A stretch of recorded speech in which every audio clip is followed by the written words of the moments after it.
Ustaz, bolehkah mengucapkan niat ketika mau sholat atau wudhu seperti nawaitu? Ini sudah pernah saya jelaskan teman-teman sekalian. Kalau kita kembali kepada hadis Nabi SAW, maka belum pernah ada pengucapan lafadz. Tidak pernah ada satupun hadis Nabi SAW yang berbunyi nawaitu shoma ghadin, usolli fardhu salatid duhur, nawaitul wudu. Ini tidak pernah ada lafadz hadisnya. Alhamdulillah wassalatu wassalamu ala Rasulillah wa ala alihi wa sahbihi wa mawalah amma ba'd. Hadirin semua para pemirsa, para pendengar rahimana wa iyyakumullah ajma'in. Pada kesempatan yang sangat istimewa ini kita akan membahas tentang masalah at-talaffuz bin niyah, melafazkan niat ya. Di dalam mengerjakan ibadah terutama sekali supaya bisa dibedakan antara al-adah dengan ibadah perlu ada niat. Oleh sebab itu Rasulullah SAW bersabda, innamal a'malu binniyat. Segala perkara itu adalah tergantung pada niat, tergantung pada niatnya. Nah, cuma yang jadi persoalan dan permasalahan di sini adalah tentang masalah talafuz, mengucapkan niat itu sendiri. Nah, bagaimana pandangan ulama tentang masalah at-talaffuzun niyah, termasuk dalam talaffuzu niyati shaum, yaitu melafazkan niat puasa. Kalau di kalangan aswaja baik NU maupun NW, itu setiap malam tarawih itu untuk mengingatkan kita, itu biasa selesai sholat tarawih mengucapkan lafaz niat puasa untuk besoknya. Nawaitu shauma ghadin an ada'i fardhi syahri ramadhani. Ada yang ramadhani, nah ini di dalam kitab ramadhani hadis sanah, tapi biasa kita dengar ramadhana hadhihi sanata lillahi ta'ala, hadhihi sanati ya. Ada yang ramadhani hadhihi sanati, berarti ramadhaninya diidhafahkan kepada hadhihi sanah. Ya, terlepas daripada masalah itu, intinya sekarang kita akan bahas bagaimana tentang masalah hukum niat itu. Hukum talaffuzun niyah. Aqwalu ahli ilmi fi talaffuzi bin niyah. Bagaimana pandangan pendapat para ulama dalam masalah melafazkan niat. Yang qasama ahlul ilmi fi hadhil masalah ila salasati aqwalin fil jumlah. Secara garis besar ahlul ilmi atau para ulama membagi masalah ini kepada 3 pendapat. Pertama adalah al-qaulul awal, pendapat yang pertama istihbabut talaffuzi bin niyah, yaitu sunat. Istihbab maksudnya di sini disenangi, dianjurkan untuk talaffuzun niyah, untuk melafazkan niat itu sendiri. Siapa yang punya pendapat ini? Wa ila dzalika zahaba Syafi'iyah. Nah, pendapat inilah yang dianut oleh ulama-ulama yang bermazhab Syafi'i, wa huwal mu'tamad 'indal Hanafiyah wal Hanabilah. Dan ini juga yang mu'tamad, yang dikuatkan dalam pendapat Hanafiyah, ulama-ulama bermazhab Hanafi wal Hanabilah. Nah, berarti Hanafiyah dan Hanabilah ini ada yang berpendapat berbeda, tapi yang mu'tamad adalah istihbab, artinya dianjurkan. Wa qala al-Imam Utsman Az-Zailai Al-Hanafi, seorang ulama imam namanya Utsman Az-Zailai Al-Hanafi, berarti beliau bermazhab Hanafi ya. Dia mengatakan wasyartu ayyu ulama biqalbihi ayyu salatin yusalli. Intinya syaratnya adalah diketahui dalam hatinya salat apa yang dia lakukan. Itu yang paling intinya ya. Adapun masalah syarat wa amma talaffuzu adapun masalah melafazkan wa amma talaffuzu biha falaysa bisyartin. Untuk melafazkannya itu tidak menjadi syarat ya. Kemudian pendapat yang kedua ya, al-qaulusani. Pendapat yang kedua di sini adalah anat talaffuza biha jaizun. Melafazkan niat itu adalah jaiz, boleh. Yang namanya boleh adalah ma la yusabu ala fi'lihi wala tarki. Ya mau dilaksanakan mau tidak dilaksanakan tidak dapat pahala, itu jaiz ya.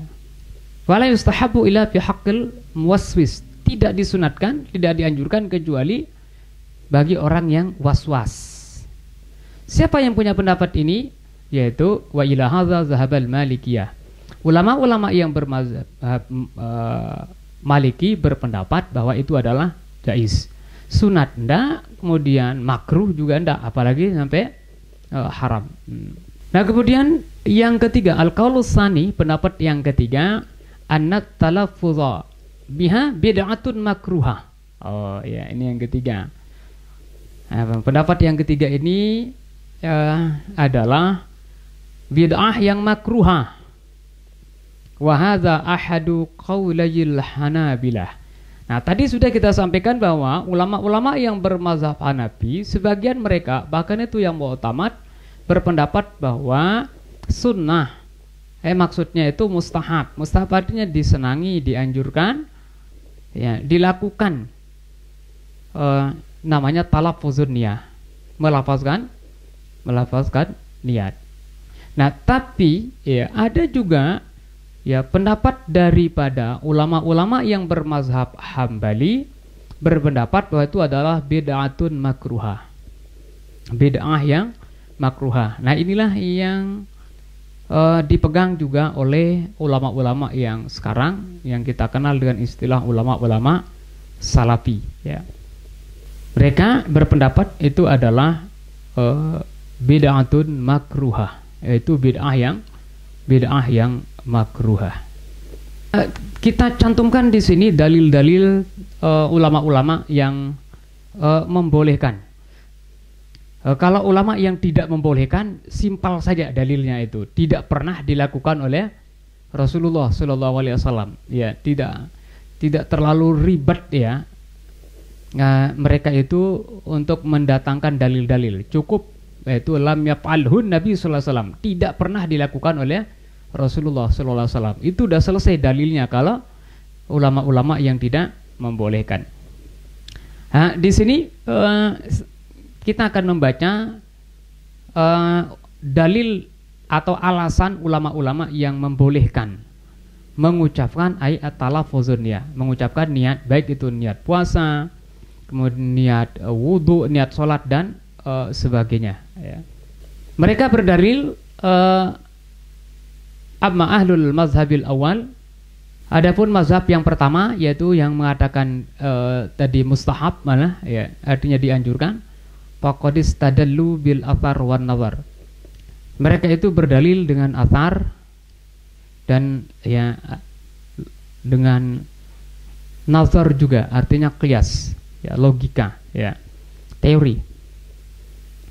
Di antaranya adalah hadis Anas radhiyallahu anhu mengatakan sami'tu Rasulullah sallallahu alaihi wasallam yaqul labbaik umratan wa hajjan. Aku mendengar Rasulullah SAW, kata Sayyidina Anas, mengatakan labbaik umratan wa hajjan.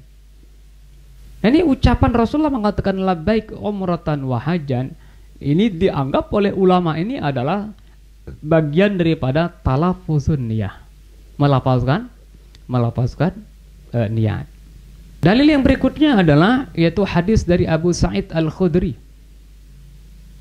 Anna Rasulullah SAW doha bikabshin akran. Rasulullah SAW itu doha, berkurban dengan sebuah kibas, kambing yang sudah punya tanduk. Waqala, dan beliau mengatakan hadza anni. Nah, ini ucapan beliau mengatakan hadza anni itu dianggap oleh ulama yang membolehkan niat itu, lafaz niat itu sebagai lafaz niat. Hadza anni wa ammal lam yudhi an ummati. Kibas ini yang saya korbankan ini adalah untuk aku, kata Rasulullah, dan untuk orang-orang yang tidak berkorban daripada umatku. Ya, ini dalil ulama yang membolehkan niat. Kemudian hadis yang ketiga itu dari Jabir. Qala, beliau bercerita syahid syahidtu ma'a Rasulullah sallam, aku menyaksikan bersama Rasulullah sallallahu alaihi wasallam al-adha bil musalla falamma qada khutbatahu nazala mim mimbari wa ata bi kabshin fazabahahu Rasulullah sallam wa qala bismillahi Allahu akbar hadza 'indi wa amman lam yudhi min ummati. Sama ya, hadis yang berasal dari Jabir ini sama dengan yang sebelumnya, yaitu hadis yang berasal dari Sa'id Al-Khudri. Ya, beliau katanya bersama Rasulullah sallallahu alaihi wasallam itu menghadiri salat hari raya Idul Adha di tempat salat. Tatkala sudah selesai khutbahnya, beliau turun dari mimbar dan mendatangkan kambing, kemudian beliau sembelih dengan mengucapkan bismillahi wallahu akbar hadza 'indi wa amman lam yudhi min ummati. Nah, ini oleh para ulama yang membolehkan, menganggap ini adalah salah satu daripada talafuz ya, atau bagian daripada talafuzun niyah, yaitu mengucapkan niat. Nah, ini alasan-alasan ulama yang membolehkan untuk mengucapkan niat, baik niat puasa Ramadan, niat haji, kemudian niat sholat, niat wudhu dan sebagainya. Ya, mungkin sekedar ini kajian kita, ya mudah-mudahan ini menambah wawasan bagi kita yang aswaja. Kita memiliki pedoman, memiliki dasar, memiliki dalil di saat kita melakukan apa yang kita lakukan. Dan tentunya bagi teman-teman kita yang tidak membolehkan, mudah-mudahan ya tasamuh, ya ada tasamuh atau toleransi. Sekian, kurang lebihnya mohon maaf. Wallahul muwaffiq wal hadi ila sabilir rasyad. Wassalamualaikum warahmatullahi wabarakatuh. Wa fir'aun dzil awtad alladzina taghaw fil bilad